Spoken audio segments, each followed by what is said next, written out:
Hi, everyone. My name is Jess Nicholas, and I am here today with three prominent periodontists in the field, Dr. Joseph Nemeth in Michigan, Dr. Tom McCawley in Florida, and Dr. Stephen Brown in Philadelphia.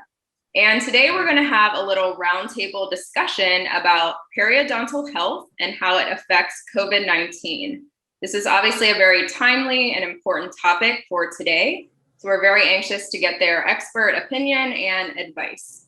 So without further ado, the first question, which will go to Dr. Nemeth, is: there have been studies coming out that indicate that poor dental hygiene can lead to more severe COVID-19 symptoms. Why is this the case, and what are your thoughts on this? Well, periodontal disease, an unhealthy mouth gum disease, has been linked to almost every systemic disease that exists, even hypertension, cardiovascular disease, diabetes, Alzheimer's. I can think of almost no systemic disease that has not been linked to gum disease or periodontal disease. The bacteria from periodontal disease travel throughout your whole mouth. They cause an inflammatory reaction in your body. It affects every organ in your body. So if you have a healthy mouth, you're going to have less inflammation in your body. The rest of your organs are going to tend to be in better health. And even if you get COVID, you're going to be more resistant to it and much more likely to have a better outcome. So there's a huge link between periodontal disease, that is gum disease, and every other systemic disease.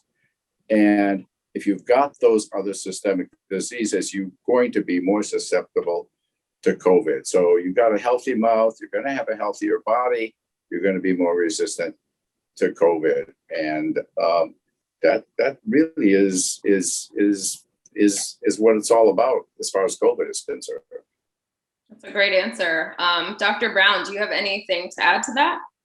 Yes, very much so. I agree with everything that Joe said. And there is actually some data studies that have been done that have shown the relationship between periodontal disease and COVID. Out of McGill University, they did a study that showed that COVID patients were 3.5 times more likely to be admitted for intensive care, 4.5 times that they're going to need ventilators, and 8 times more likely to die than those without periodontal disease. In addition, there was another study that was published in the Journal of Clinical Periodontology, which showed that patients were 3 times more likely to experience COVID-19 complications if they had active periodontal disease. So the reality is that the inflammatory disease that we call periodontal disease is indeed associated with many, many systemic problems. And in particular, COVID has been shown to get worse symptoms and problems as a result of the combined natures of both disease. Wow, those are startling statistics. It's obviously very important to take care of your periodontal health, especially during COVID. Dr. McCawley, this is for you. Talk a little bit about the effects on systemic health that Dr. Brown just kind of mentioned from periodontal disease. What are some of the other health challenges that are made worse by periodontal disease? Well, Dr. Nemeth mentioned many of them. Certainly, a recent study, really a meta-analysis of studies which had over 5 million people in it, found, and this data is amazing, that people with periodontal disease, had a 2.5 times greater risk of dying from heart disease, and 3 times greater risk of dying from high blood pressure. So there's many diseases. Joe mentioned Alzheimer's. There's even pancreatic cancer. And just today, a study was published that showed that treating periodontal disease actually reduce the symptoms of rheumatoid arthritis. So the inflammation of periodontal disease is completely systemic and actually increases the risk of pneumonia, which is one of the great reasons people are dying from COVID. Okay, yeah, that's a great answer. This one is for Dr. Brown. What are some of the symptoms to look out for that might indicate that a patient has periodontal disease? Well, there are a number of symptoms that are very common. The most common one that people will come in with is they'll say, my gums are bleeding. They may also say that in addition to gums bleeding, because you don't have to have bleeding gums, that they may have fetid breath malodor. It is very common. The bacteria associated with periodontal disease produce gases, and those gases are basically rotten egg smelly. And it's very common to see that. The third thing that might happen is that people have discomfort in their teeth themselves because they may get some recession, which means the gum has gone down the root of the tooth, exposed it to the oral environment so that things like cold or thermal changes, hot and cold, will bother the teeth. Frequently, those are the things that bring people in that they've been aware of. And if they are, those symptoms are very readily treated by conventional periodontal techniques. Okay, and then kind of along with that, Dr. Nemeth, will people typically have pain associated with these symptoms beyond the hot and cold sensitivity, or is it more just the bleeding and like other items that Dr. Brown mentioned? Okay, you know, I'm sort of on the verge of, haven't quite done it. I keep telling myself to. I want to write a book called The Other Silent Killer. You know, we think of high blood pressure as the silent killer because people don't know that they have it unless they're diagnosed by their doctor. But it's enormously destructive and increases your risk of stroke, many other cardiovascular disease, cognitive impairment. Periodontal disease basically does the same thing. And so patients usually don't have pain. Periodontal disease is usually not painful until it's very far advanced. By the time it's very far advanced and the patients are saying, you know, it's just starting to hurt, very often those teeth are so far gone that they can't be saved, which is why most of our patients are referred by general dentists or patients who maybe just want to get checked, because the patients may not be experiencing any pain at all. And lately, I've been finding that patients with periodontal disease are not coming in now because of the bleeding so much. Some of the newer toothpastes have something called stannous fluoride that has been added to them. Stannous fluoride pretty effectively kills the superficial bacteria. Unfortunately, and I tell this to patients, you know, the bad thing about periodontal disease is it doesn't cause pain. You don't know that you have it.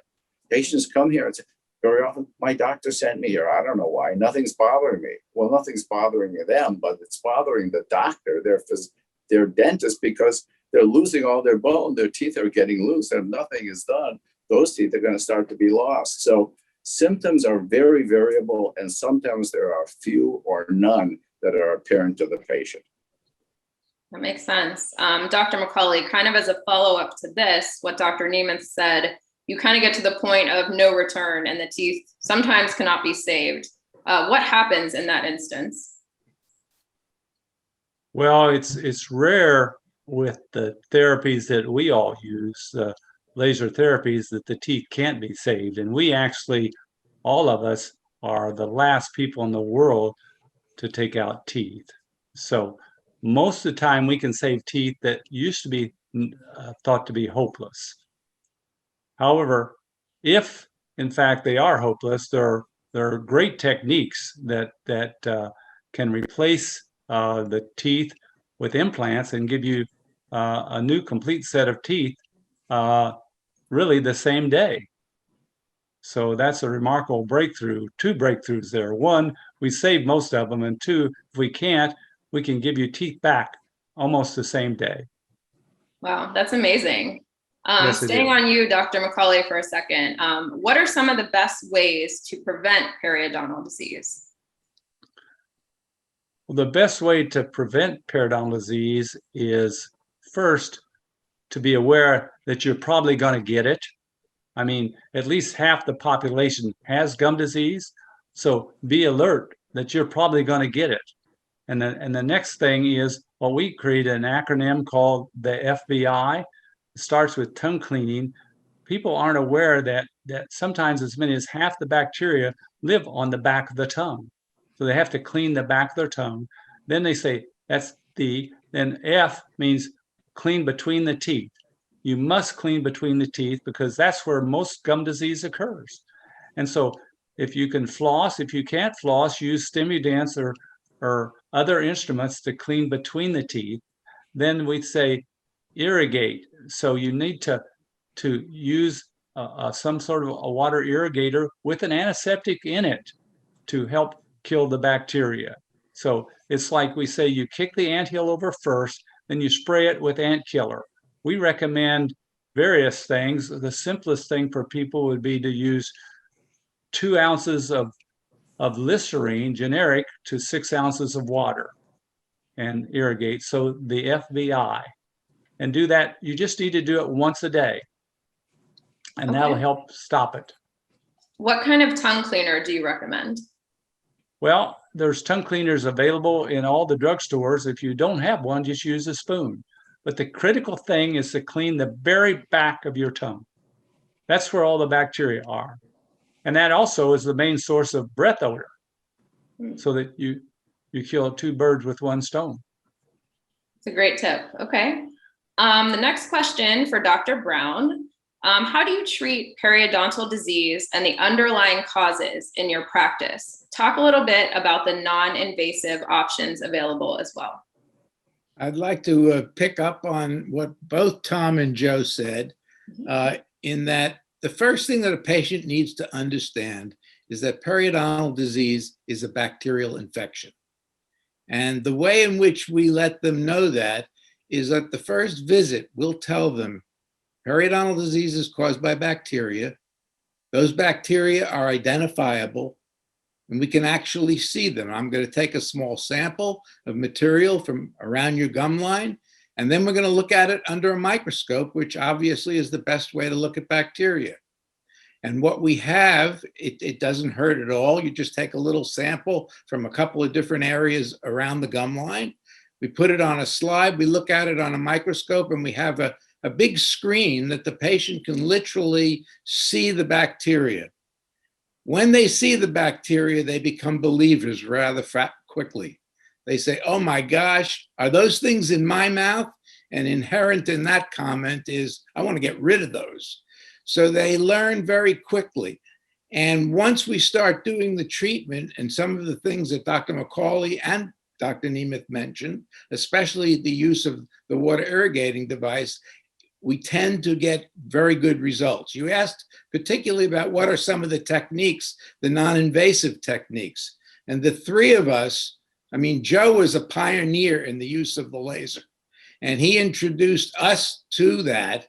And all 3 of us are now using the laser, which is a minimally invasive technique. Laser light energy is attracted to colors. That's the reason they use lasers to take off tattoos. The bacteria that cause periodontal disease, if you were to grow them in a microbiology lab, would have little colonies of red, yellow, orange, and black. So we use a laser fiber optic tip, which is like 0.3 millimeters wide. That's like 3 human hairs. It goes right down into the space between the gum and the tooth where the bacteria are, and it kills them on contact without any collateral damage to adjacent tissue. So it's very non-invasive.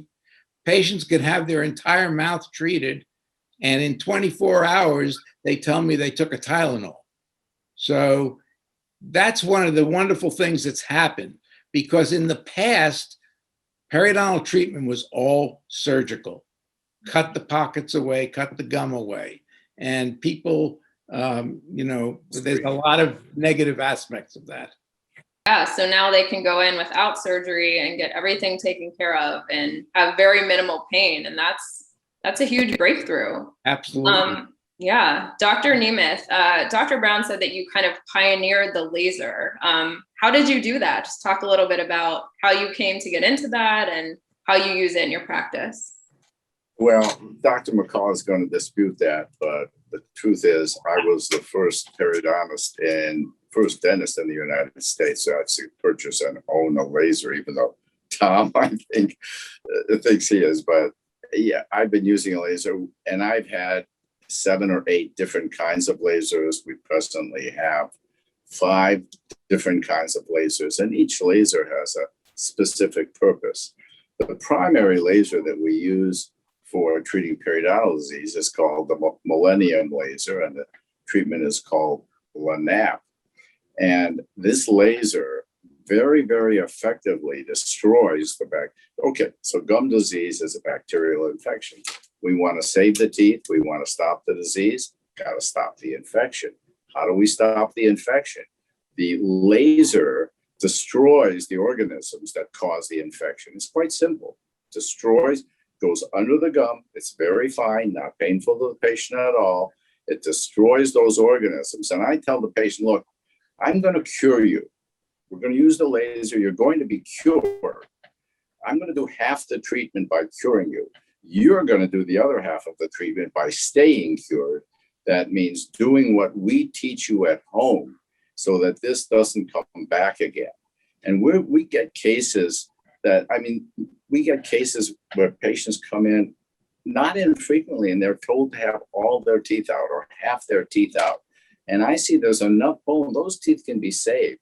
And we can save those teeth with the laser and the patient's cooperation. Those teeth can be saved. And I think the patient's way better off.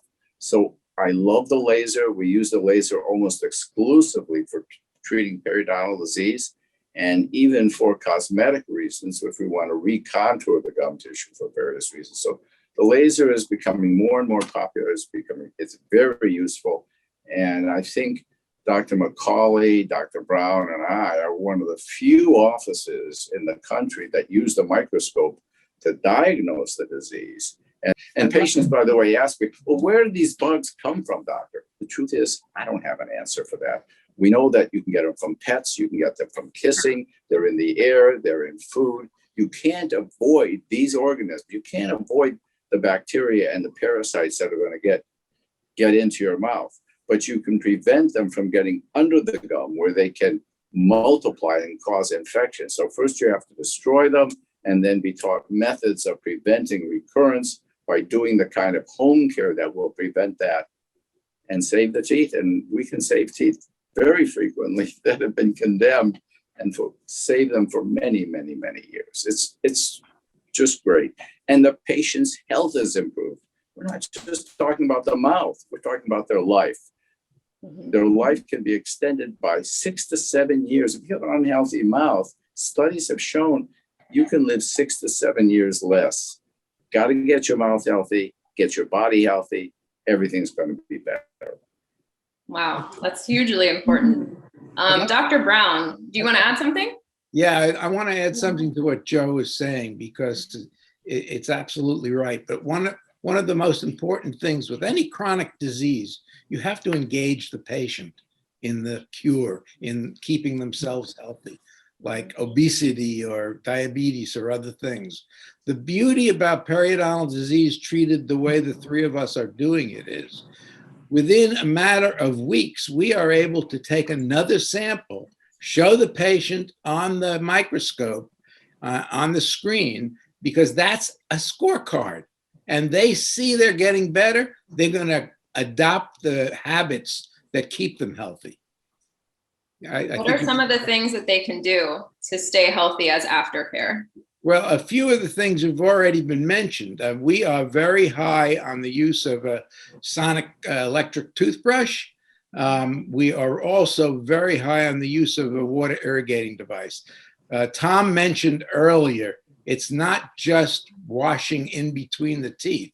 There have been studies that have shown that under pressure, markers have been shown to go down into the space between the gum and the tooth, the pocket, deep, so that therefore, if there's an antimicrobial agent in there, some antiseptic in with the water, and it's placed under pressure into the gum, it is delivering the antimicrobial agent to where it kills the bacteria. And it's something that's pleasant to do for most patients. Most patients enjoy it. And we are very, very high on it, because if it's easy to do and they see the results, they're going to continue doing it. Absolutely. I want to add a little more helpful. I'd like to add a little more about the laser here. Yeah. The laser is a tremendous breakthrough, and the breakthrough, the first breakthrough, is that it kills the bacteria, and that was always a claim. So I actually have published 3 studies to show that we actually do kill the bacteria almost every time, and we've also studies shows that scaling and root planing never kills it, and neither does ultrasonics. So we've got the only technique on the planet that will actually kill the bacteria that we've identified, as Steve has said, with the microscope. So that's the cornerstone of curing the disease. The other thing is it biostimulates the stem cells so that we can get new bone growth almost every time. And regular surgery, actually, they lose bone almost every time. So there's 2 major breakthroughs here: bacteria killed and bone growth regeneration. Yeah. That's amazing. The bone growth is amazing. Now, the cases that I've seen where we're getting bone growth, it does take a year to 2 to see that bone grow. So patients come in, well, is there bone? Well, it's going to take 1 to 2 years, and typically 2 years before we see the final effect of the bone growth. But it's very, very gratifying. Most patients are so grateful afterward. They're not getting, if they were getting bleeding, their mouth feels healthier. They're not getting any bleeding. And we haven't had to destroy a lot of tissue like they do with, let's call it, conventional periodontry. Wow. So you're able to fix the root cause and regenerate what they've lost, which kind of sounds like a win-win all around. This question is for Dr. McCawley. What can people do to take charge of their oral health during this time? Well, we've actually gone through those, the FBI, you know, and then of course, you know, avoid COVID. Get the vaccine, okay? And, you know, get proper nutrition, but that's how you take care of your health. This is a whole health issue. So, and also, one of the things we've seen with COVID is people delaying coming in. So they're not getting their regular maintenance, all right? And they're grinding their teeth more. And if they did have COVID, they didn't take care of their mouth very well. So they need to recover from the COVID by getting in for maintenance now and taking care of their mouth. Right. I'd like to pick up a little bit on that, because patients are somewhat or have been somewhat reluctant to come back to the dental office. That's been published in newspapers. It's not any new news.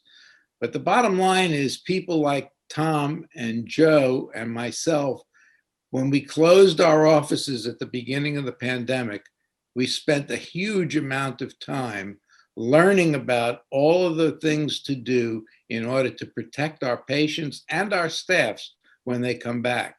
Some of those things include the use of special high volume evacuators from the mouth so that there isn't any aerosol.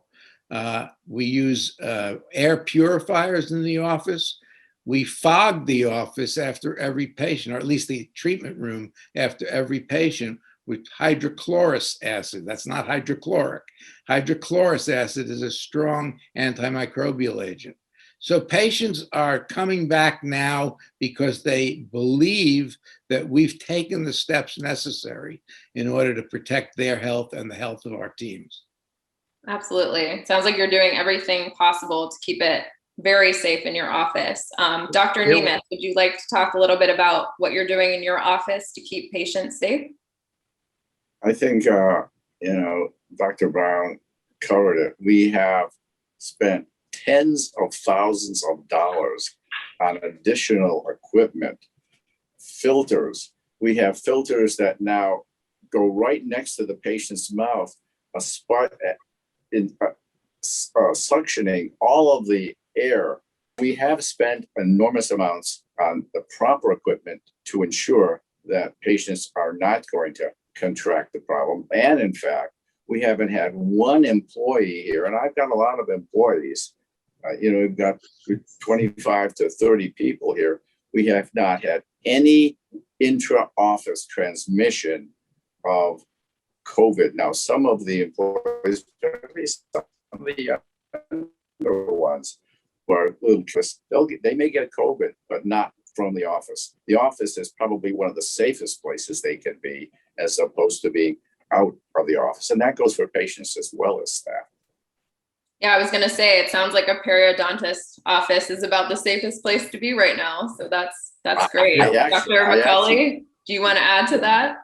Well, I think, it was always safe, but now it's ridiculously safe, with all the stuff we're doing. We've even added UV lights around. We got the HEPA filters that filter out the viruses. We've even started washing our hands. Just kidding. I'm glad to hear that. We actually hired an extra person to come in. We actually hired an extra person to come in who can manage cleaning up the rooms afterwards and sterilizing the instruments. We've even started sterilizing some of them. So just kidding. We have an extra person just to do that. So it's never been safer to have periodontal treatment. It's the safest place there is. I sometimes go in myself just to hide out because it's so safe. Especially if you had a fight with your wife. Yeah, after a fight, it's the safest place possible. Okay. Yeah, I don't blame you. Yeah. Okay.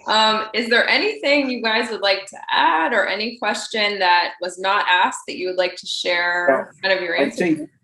I think we all share one common goal. Mm-hmm. We really want to get our patients as healthy as they can be, not just for their sake, for our sake. Mm-hmm.